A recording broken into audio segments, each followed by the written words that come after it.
Hey, everybody. Before we get going on tonight's Got Your Back post-game live stream, we just wanted to take a couple of minutes to send our deepest condolences to the family and the friends of our two fallen officers. Devastating news today to find out that Constable Brett Ryan, 30 years of age, 5.5 years on the force, and Constable Travis Jordan, 35 years of age, were shot and killed in the line of duty today. An incredibly sad day, and our hearts go out to their family and their friends and to all who are affected by this. I want to take a minute and thank all those who serve us, the men and women as police officers. It's not easy what they do. It's dangerous. And we thank them for every day putting their lives on the line to protect and to serve. And today, our thoughts and prayers with Constable Brett Ryan's family and Constable Travis Jordan as well. Thoughts and prayers. Devastating news today. I know everybody's really been affected by it all day long. There was a wonderful moment of silence tonight at the Oilers game, and ran into several officers in the arena tonight. Saw lots of people shaking their hands and thanking them, and that's just truly the sentiment we want to put out there to those who are serving. Thank you for what you do, and our deepest condolences. Now let's get to the podcast.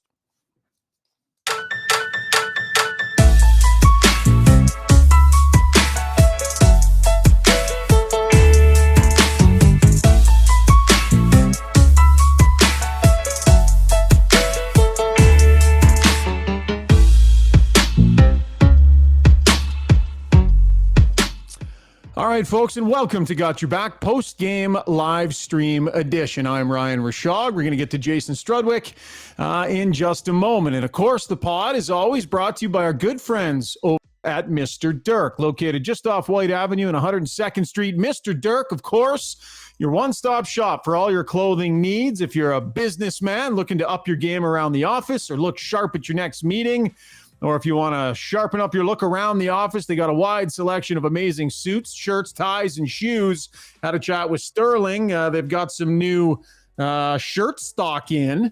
So always love to get the fresh shirts ready to go, and they'll have some new suits in as well. My brand, Yope, is the brand that I love down there, but all kinds of fantastic brands of different suits for you. Whatever fits you best, they can help you out, and they got fantastic quality casual clothes as well. So Mr. Dirk, very proud sponsor of Got Your Back, our title sponsor.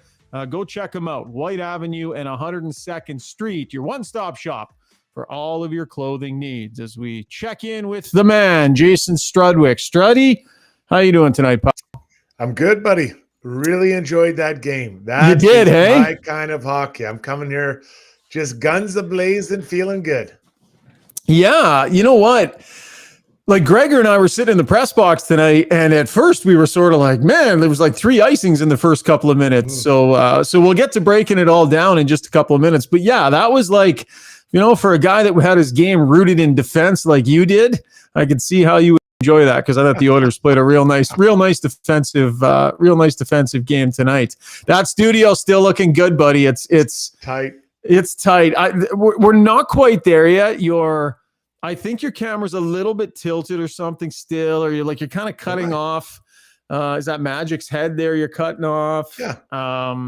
So we definitely have a little framing that we got to get to. I think we can do a better job with the framing still. Don't be inviting yourself over here. I'll sort it out. Tell me what you want to do. We don't need to be best buddies coming over all the time. You and me in my office here hanging out. Like, I know. It's the only way I can get an invite over is if I tell you we got to fix the studio. Then it's like, Struds, maybe we can hang for coffee and lunch after too.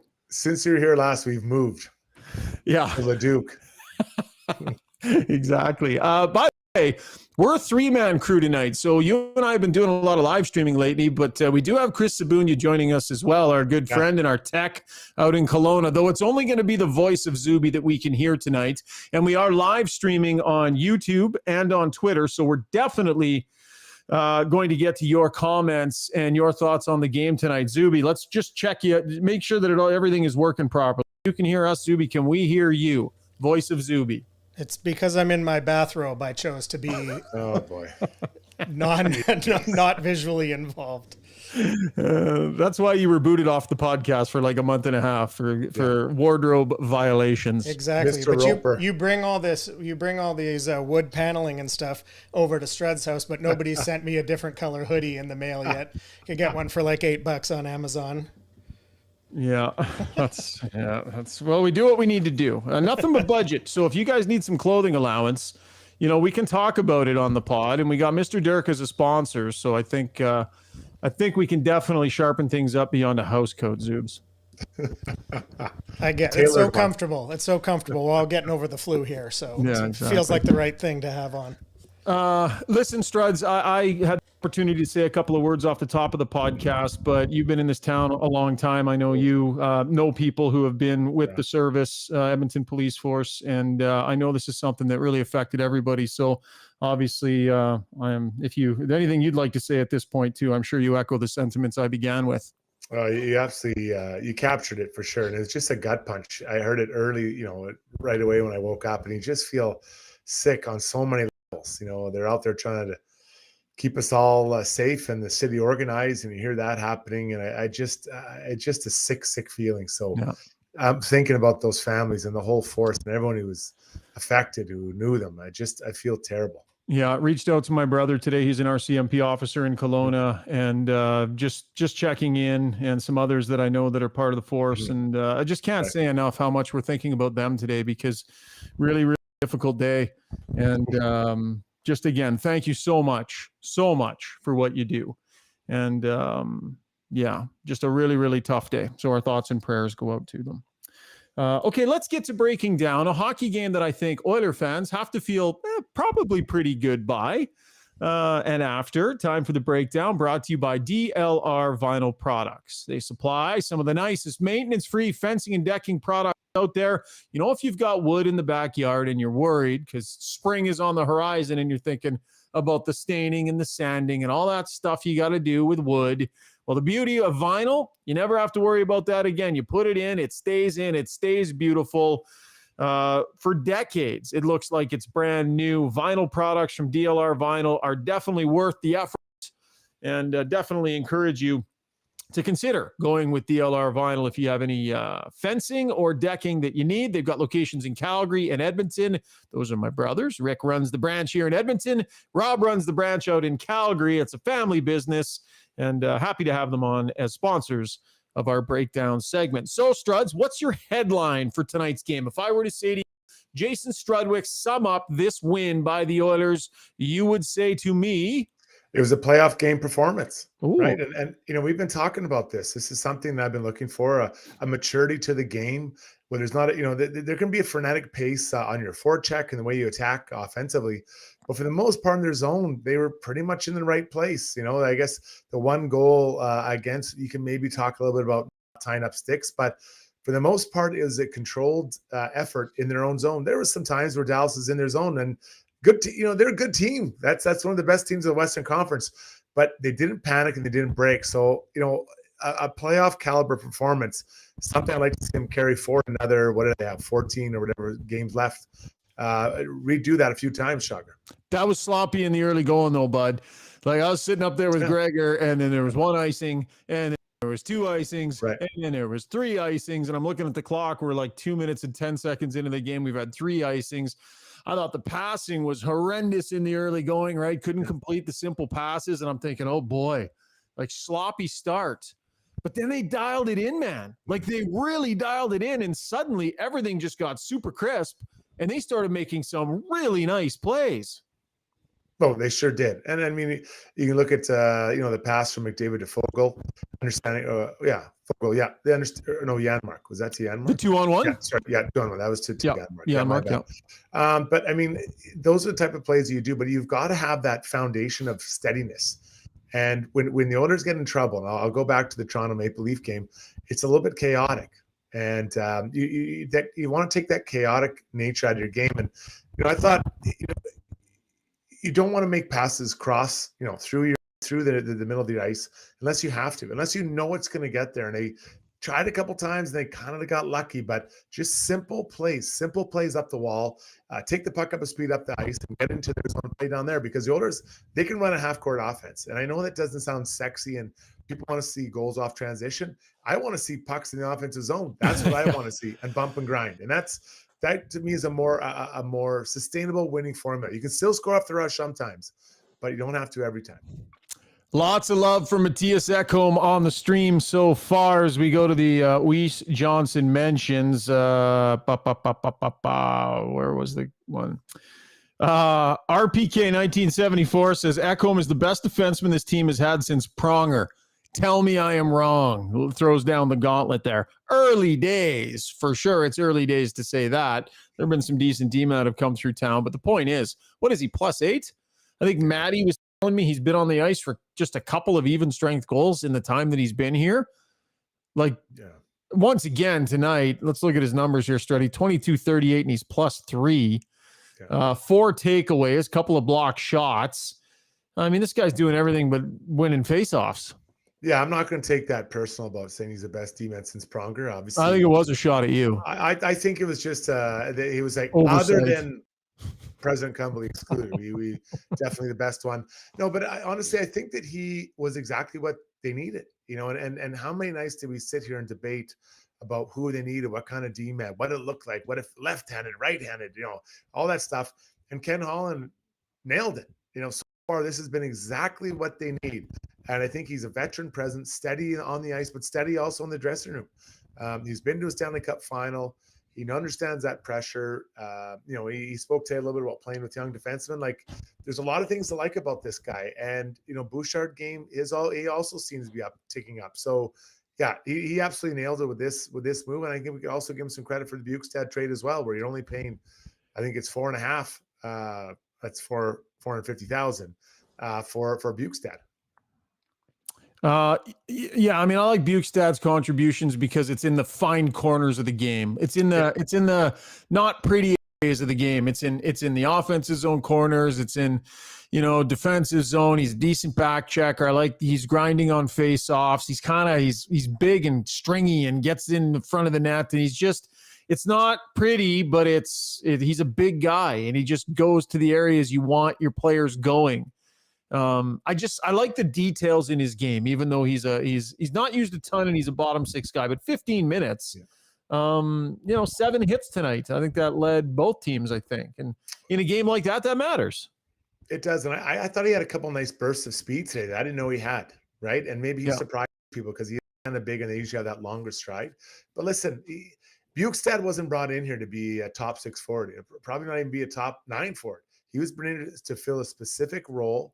And he's doing that, and he's getting an opportunity to kind of get to know his teammates. So, listen, both guys that came in at the trade deadline, they added size, they added length, and it's obvious that, you know, when you're big like that, you take up a lot of space. So, you know, Ken Holland also, I think we have to give him some love for the depth.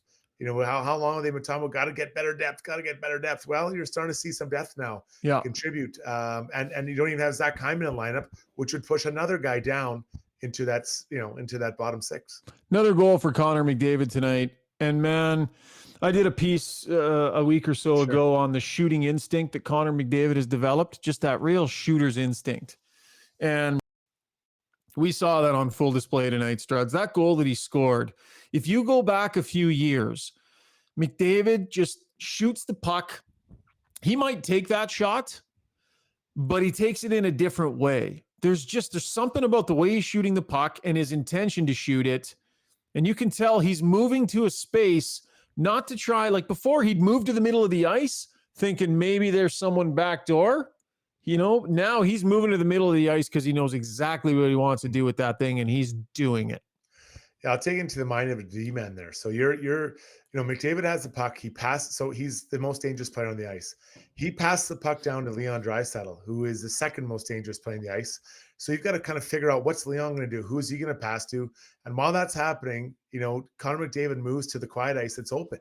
And, you know, why aren't they? Because the second most dangerous guy on the ice has the puck too, and you're trying to keep an eye on who he might pass to and what he's going to do. Would he shoot? Whatever he's going to do, you're trying to figure it out.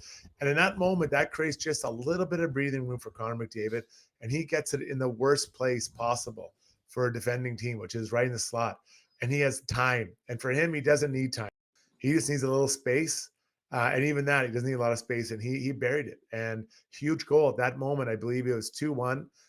They had just scored to make it 2-1. And they get a power play, tough penalty. Boom, 3-1, game over. Start the bus. Yeah, his fingerprints all over this hockey game as well. 21-12 he played. Had a tough night in the face-off circle, though. Did you see that? He did, yeah.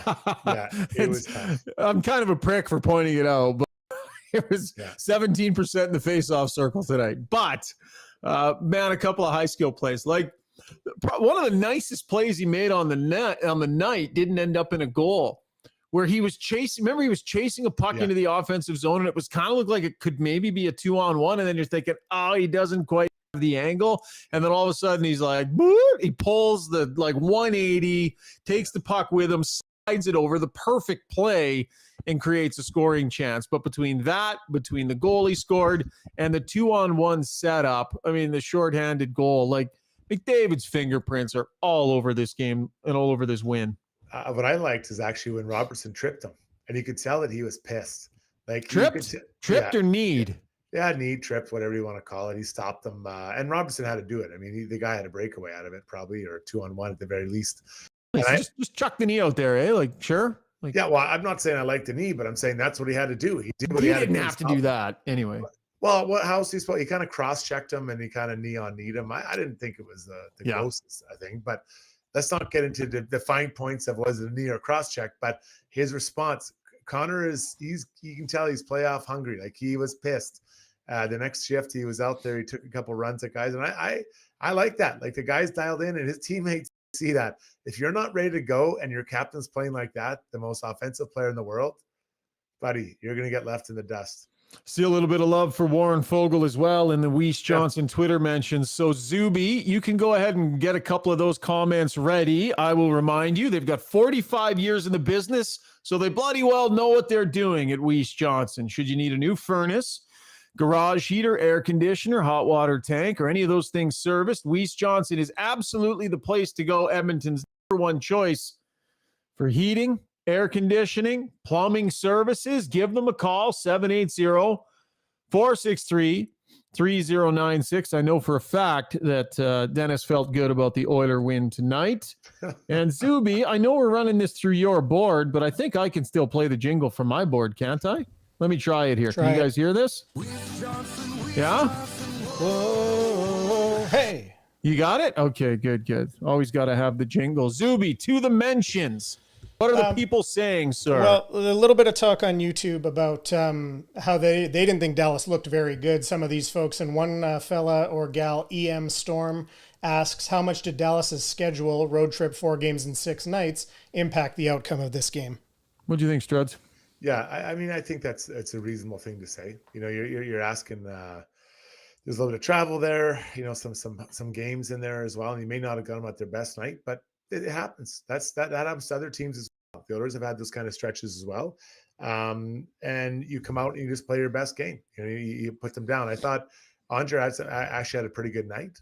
Made some pretty good saves. He's going to be a tough out in the playoffs. But I think that EM Storm, I think you're onto something there.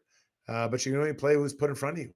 And the Oilers, if they lose this game, they didn't show up or whatever. But now they found a way, and I thought they had a sound defensive game, and that's really what I was looking for into this night.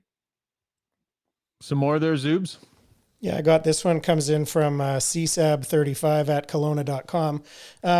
Struds, this is kind of, I think we kind of know the answer to this one, but maybe you could delve into it a little bit deeper. Is just, we've talked a lot about the Oilers defense, especially in and around the trade deadline. How much does who you're partnered with affect how you play? You know, I think obviously there's lots of talk about that with Ekholm and Bjugstad, but maybe you could shed some light on that from your own experience about what it meant and what it meant to your game to play with one partner over another. Yeah, so it depends. I think there's got to be a complementary piece to that, right? So let's just start the easiest one. When you're a veteran and you're playing with a younger player, it can be chaotic, and not because they're not a good player, but the game happens really fast and their decisions are happening fast. And not that they panic, but they haven't seen it. They haven't seen this speed before. So I always found playing with a rookie, you really had to be patient and calm and try to, really try to help them out. Now, when you're playing with a veteran guy and his role is very clear and how he likes to play, you have to understand how you can complement him the best. Now, I was a pretty defensive player, so obviously I was looking for a more offensive type player. But you still have to find out, where do they like to get the puck? Do they like it on the forehand or backhand? Are they going to be there to support you all the time? Do they talk to you? Can you talk to them? So there's a little bit of getting to know each other. So these when you have three pairings, it's like CC Nurse know each other. Bjugstad and Ekholm are figured out. You can see them talking all the time. And same with Darren and Kulak. They haven't played a ton together. They have played together, but trying to figure it out. Now you mix in the seven. Yeah, guys have different partners, but you want to have that familiarity and again, understanding what other guys, what they're all about, whether they're offensive or defensive or physical or whatever. And it takes a little bit to figure it out, but you talk a lot because there's only 6 of you back there. And honestly, 2 guys are on the ice all the time. So there's really only 4 of you there. So it's a nice little kind of quiet dinner party you have on the bench, trying to talk and figure out how to play best with each other. One of the things that was notable, by the way, Chris, CZAB, that sounds a lot like Chris Sabunia. And that didn't sound like you were reading a comment. That sounded like you were asking Struds a question, bud. It was a thing I had pre-written though in my notes section. I do have to ask Struddy questions. You don't have to pretend to be a commenter. I love it. I do have one. I have one other, maybe a quick one you guys could mention on, because this fella, he's chimed in twice, or gal again, and it's the Bison Mask guy. Oh, it's a guy. Bison Mask guy says that he's noticed that the Oilers have been significantly better in disturbing the other team's breakout, specifically between the blue lines. Have you guys noticed that? And if so, what do you think has been the catalyst? Yeah, I think that's by design. They know they play best when they get forwards that back check hard and can kind of take away some of those passes. When the D-men play with a little more confidence, Struddy, like when you're playing with confidence, you can kind of stand up a little bit more, stand a little taller. You don't. I find with defensemen, when if you're worried, the gaps tend to loosen up because you're just playing back because you're nervous. To me, they're playing up, and it's way more effective in the neutral zone when they're playing confident like that. Yeah, I'm going to highlight 2 players, Darren and Ekholm. Those are 2 guys I've really noticed are trying to hold the line as much as possible.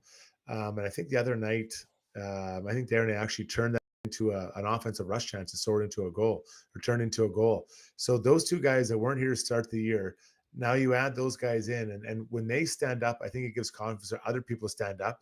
But then the forwards see, hey, man, if we come back hard, these guys are going to stand up for us. And it's kind of like a vicious cycle, right? Like, what comes first, the stand up or the back check? Well, someone's got to start it.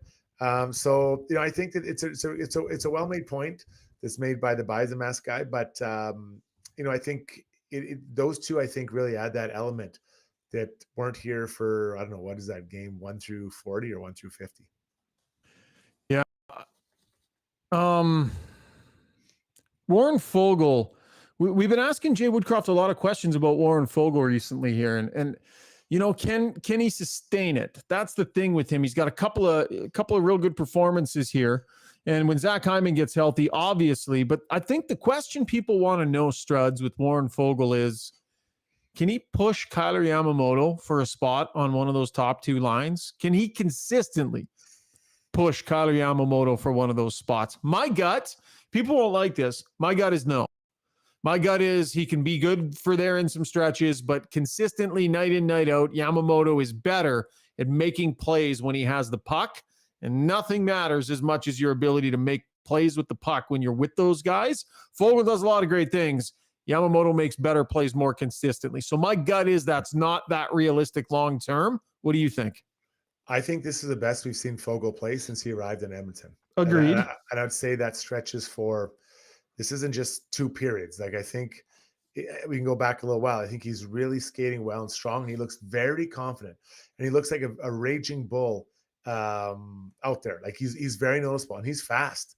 With his jersey being very similar in numbers to Connor's, I'm not going to say he's as fast, but he does get up and down the ice pretty quickly. So I do think he could push him, just because he has that bigger size. And if you're in a series where you need to have a little bit more weight, whether it's beside Connor or Leon, I'm guessing it'd be more Leon than Connor. But I could see him pushing Yamamoto out. Yamamoto, he does make good plays. he hasn't finished like he did last year. And I believe right now he's probably 4 or 5 goals behind Foegele. Now, less games played. I get that. Mm-hmm. But like he had that opportunity today right in front of the net all by himself and shovels it into the pads. Now, is Foegele going to do any better? I don't know. They're probably pretty similar in that regard. But I think there is a chance Yamamoto guy, I think, gets by default the start there.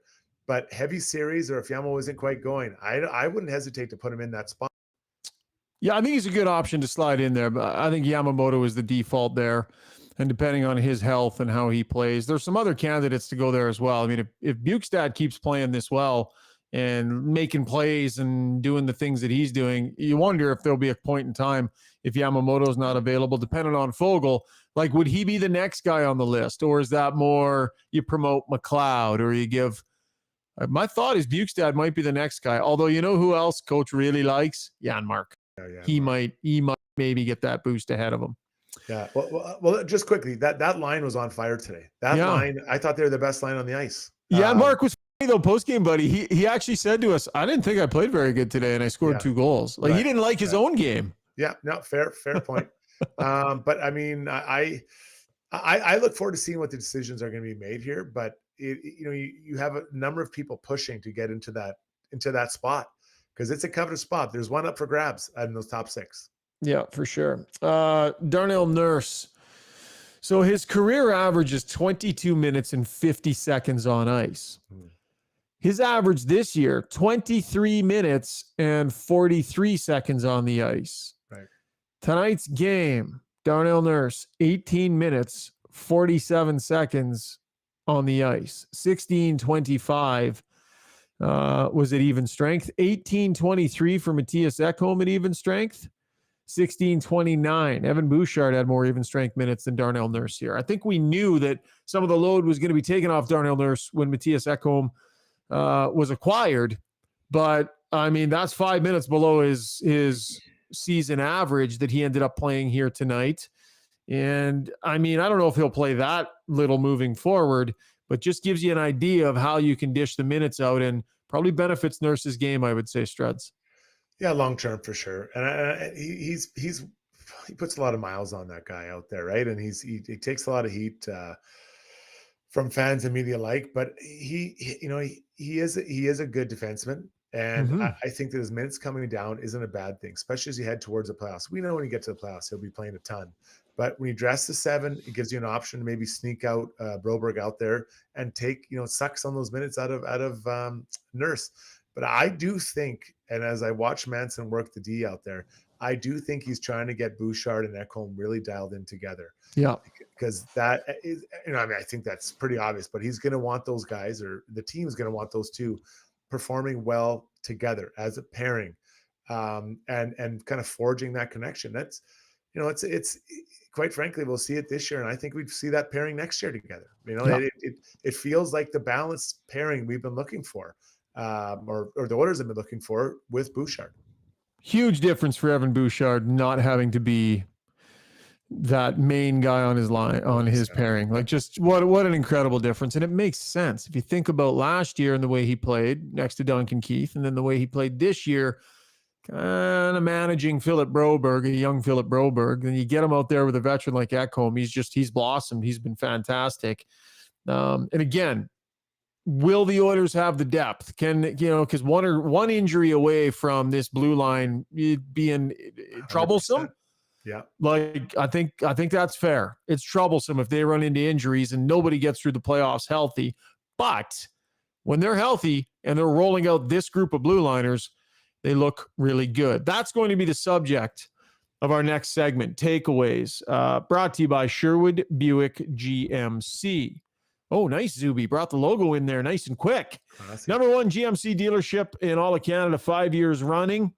I have bought a truck recently from Sherwood Buick GMC, and I have to say the process is awesome. It's streamlined. It's easy.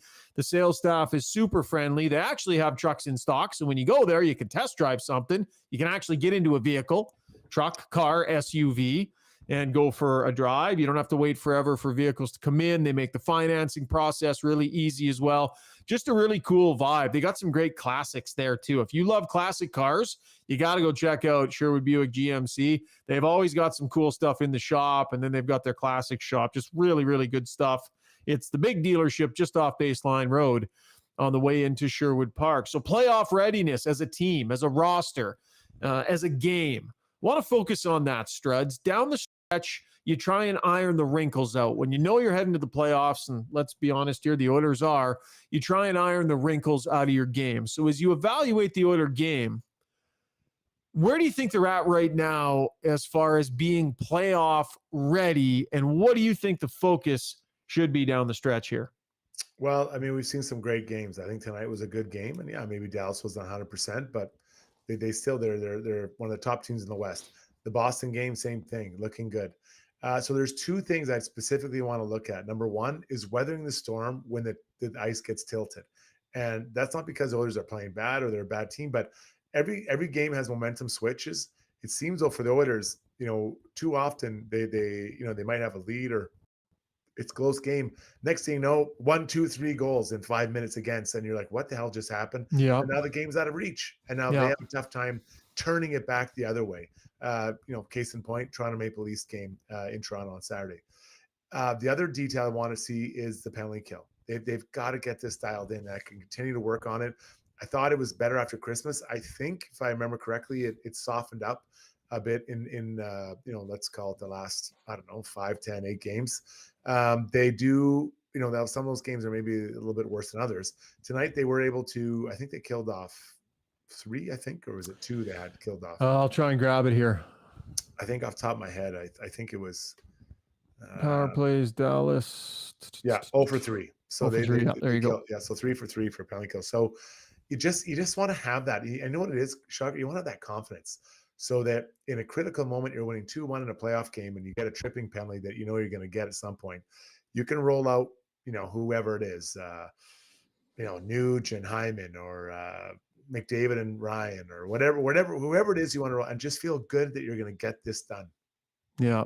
No, I agree. One of the areas too I think should be a focus, Struds, because I recall talking about it in the playoffs last year. I just think it's such a sign of a good team that's got its shit together when you can rely on your first 10 minutes.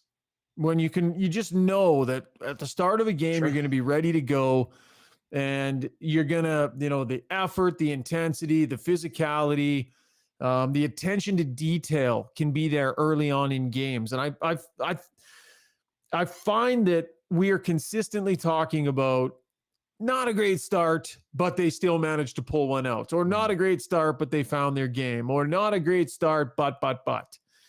I think you need to have command of your game when the puck drops. And if you do, you put yourself at such an advantage over your opposition. When how often have the Oilers come out and just been really good right out of the gates? And maybe they dip a little as the game goes on, but where you can say, man, they brought it early. And I think to be successful and to get where they want to get, they need to perfect that a little bit more. They need to grab hold of their higher end game quicker. Yeah, so I believe, and correct me if I'm wrong, they had a bit of a starting lineup that they kind of went to, and it was a Frankenstein line. And I want to say it was McLeod, McDavid, and Ryan. I think for a while they had that going.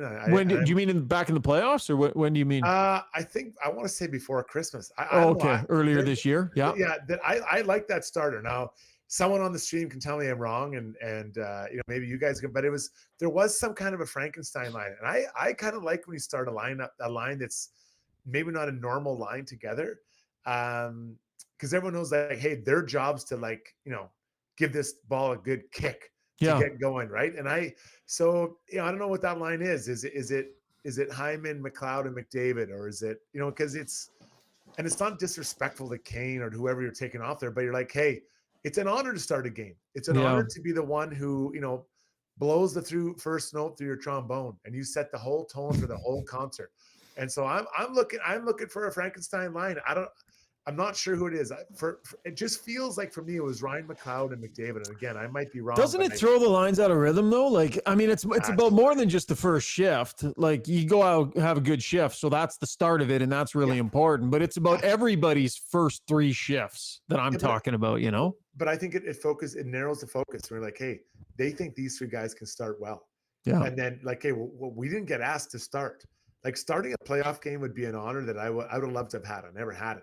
I'd love to have that honor. You're like, hey, I get to start. I'm the first guy out the door here. And you're on the blue line. Everyone's going crazy. The Scotiabank skaters beside you. You're just jacked, right? Like, I want to see that. And I think it's like, okay, well, he's not sure about my line, but he likes these 3 guys. So I think it just draws you in and be like, hey, I got to be ready to go. I'd like to see him try it a couple times. Maybe next game, just put a line out there. It's a Frankenstein. Oh, Frankenstein line to start the game. I like that. And you're right. He has tried that. He has tried that in the past. The other thing that he tries to do sometimes, more in the 11-7 formation, is to get McDavid out there 2 of the first 3 shifts. He definitely did that in the playoffs quite a bit. Yeah. And I think that I don't mind that, man. Just get that guy out there. Let him have the best chance to set the tone.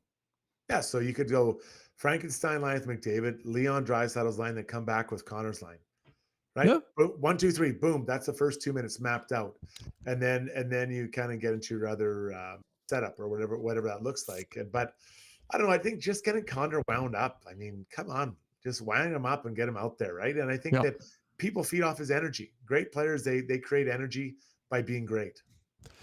Real good game from Stuart Skinner tonight. 5 consecutive starts, 10 of 12 I think he has started. Playoff readiness is about having a reliable goaltender. And to me, I like the fact that they're testing Stuart Skinner with a bunch of work here, because in the playoffs, you just don't bounce back between 2 goalies unless something has gone wrong.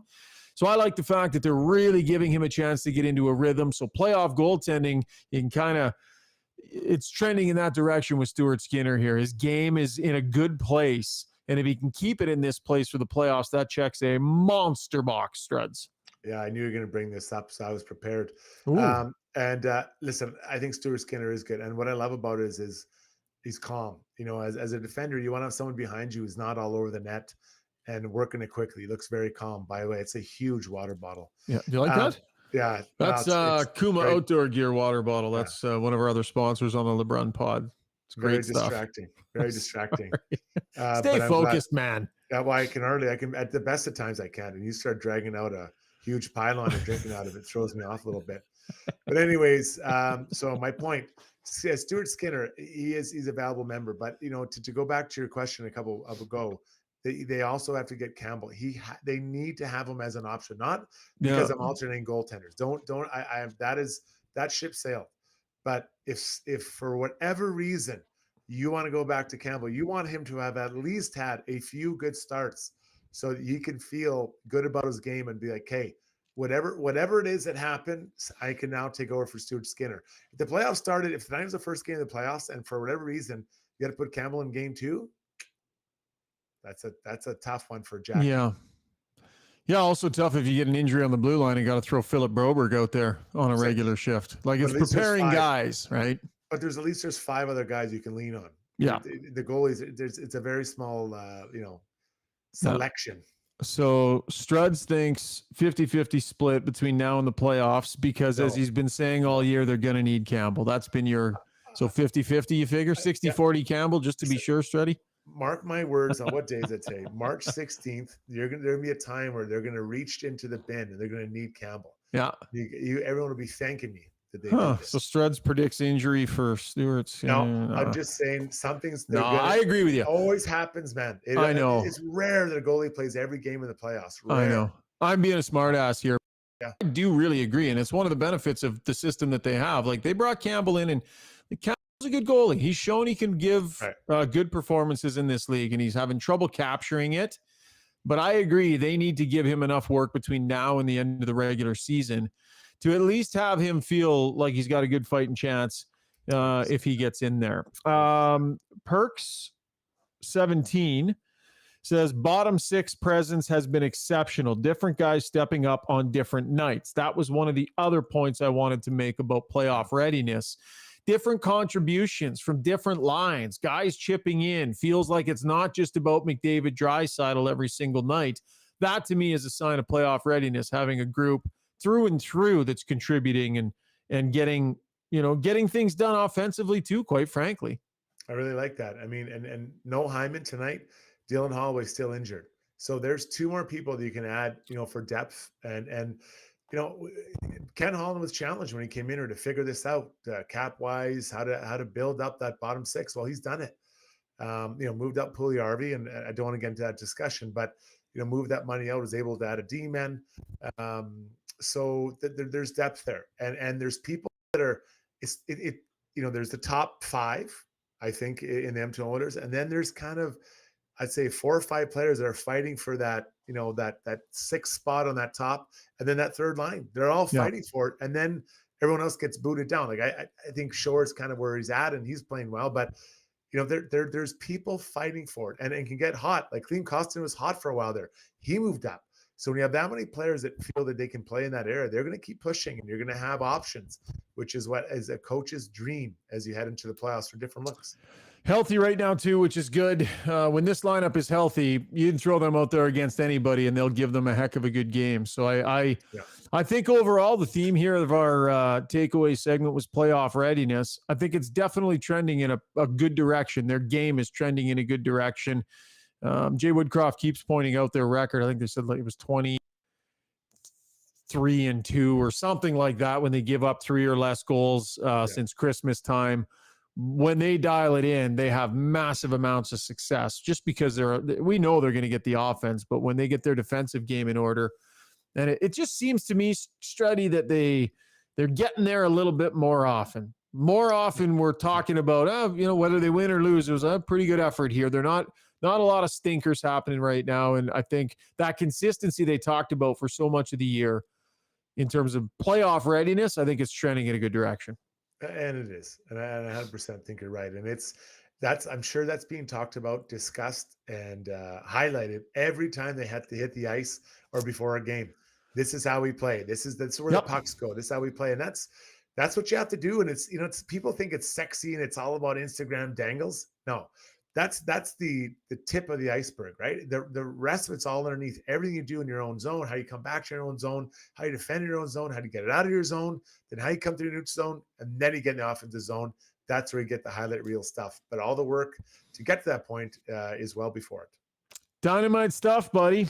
It's true. Yeah, it was good. So I'm heading to Jasper for the weekend, going to do a little bit of skiing, but we're going to try and knock off another pod in a day or two. Hopefully I'm still walking in a couple of days. That's my goal, to get through a day of skiing and still be able to walk. Well, good luck, buddy. I know you've been working out hard and stretching and doing core work just to build it up. Give yourself a chance. So good luck. I actually have been. Knowing that I had a ski. This is how bad the situation. Knowing I had one day of skiing coming up, I've been like doing extra and stretching extra and trying to prepare myself for this. Stretching extra or just stretching? No, extra. I'm not bad. I regularly stretch. I would say. Got to keep those hip flexors nice and spongy. Yeah. Well, good luck. Bonne chance, as they say in Germany. Thanks, pal. Good job tonight. Zuby, thank you for operating things behind the scenes. And thanks to all of you who hopped onto the stream, both on Twitter and on YouTube. We much appreciate your contributions. We'll drop another podcast maybe Sunday after I get back from the mountains. I'll tape that game on Saturday and then give her a watch. Big thanks to our sponsors, as always.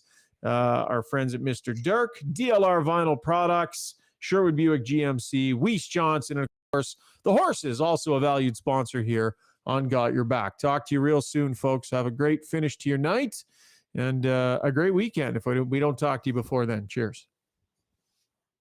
Joined now by Sterling Dirk, right inside the beautiful store over at Mr. Dirk. Sterling, time for a little rapid fire. You up for it? I'm ready. Here we go. All right, true or false? You took on title sponsorship of this podcast for the sole purpose of fixing Jason Strudwick's mess. True. His wife came begging for help. It's going to be a long, beautiful relationship. It's going to take us a while, pal. All right, true or false? If someone's frustrated looking at their wardrobe, doesn't like their options, it's immediately $1,500 to make any change. False. You start with one item, you build it up. It's like anything in life. You just need to kind of start placing those pieces and then adding more and more, but it doesn't need to happen all at once. True or false? Suits are the main thing that Mr. Dirk offers. False. Actually, we carry a wide array of product from jeans, shoes, socks, underwear, t-shirts, casual wear. I mean, we specialize in tailoring, but we are head to toe for all of our clients from weekend to regular everyday office. Great stuff. Check out the shop just off White Avenue at 102nd Street. And for all their stock, visit them online, mrdirk.com. Thanks, darling. I'll see you soon, buddy. I'm due. We'll see you soon. Hey, Struddy, question for you. Have you ever tried putting in your own fence? I sure have. Between digging the posts, mixing up cement and digging the holes is absolute killer. It's brutal on the back. Well, listen, what if I told you you could put in a fence without having to dig a hole or mix any concrete? I'd be much more likely to come over and help you out. Yeah, well, you're not the first guy I would call, but thank you for that. Listen, my brother's company, DLR Vinyl Products, they've come up with a system where you can actually put high-quality vinyl fence in the ground without having to dig a hole, without having to mix any concrete. They can teach do-it-yourselfers how to do it, and they can also work with contractors who might be looking to start installing vinyl. It's super high-quality product. The great thing about it is that it has fantastic longevity. You put it in, you don't have to worry about staining or sanding or anything like that. I've been lucky enough, Struddy. They've put in multiple fences in my different yards and they've built me 3 decks. I have totally abused the fact that my family is in the fencing and decking business, but it's great product. Give Rob a call in Calgary or Rick a call here in Edmonton. This is a company my dad started. It's a family business. I'm super proud of it. That's DLR Vinyl Products in Edmonton and Calgary.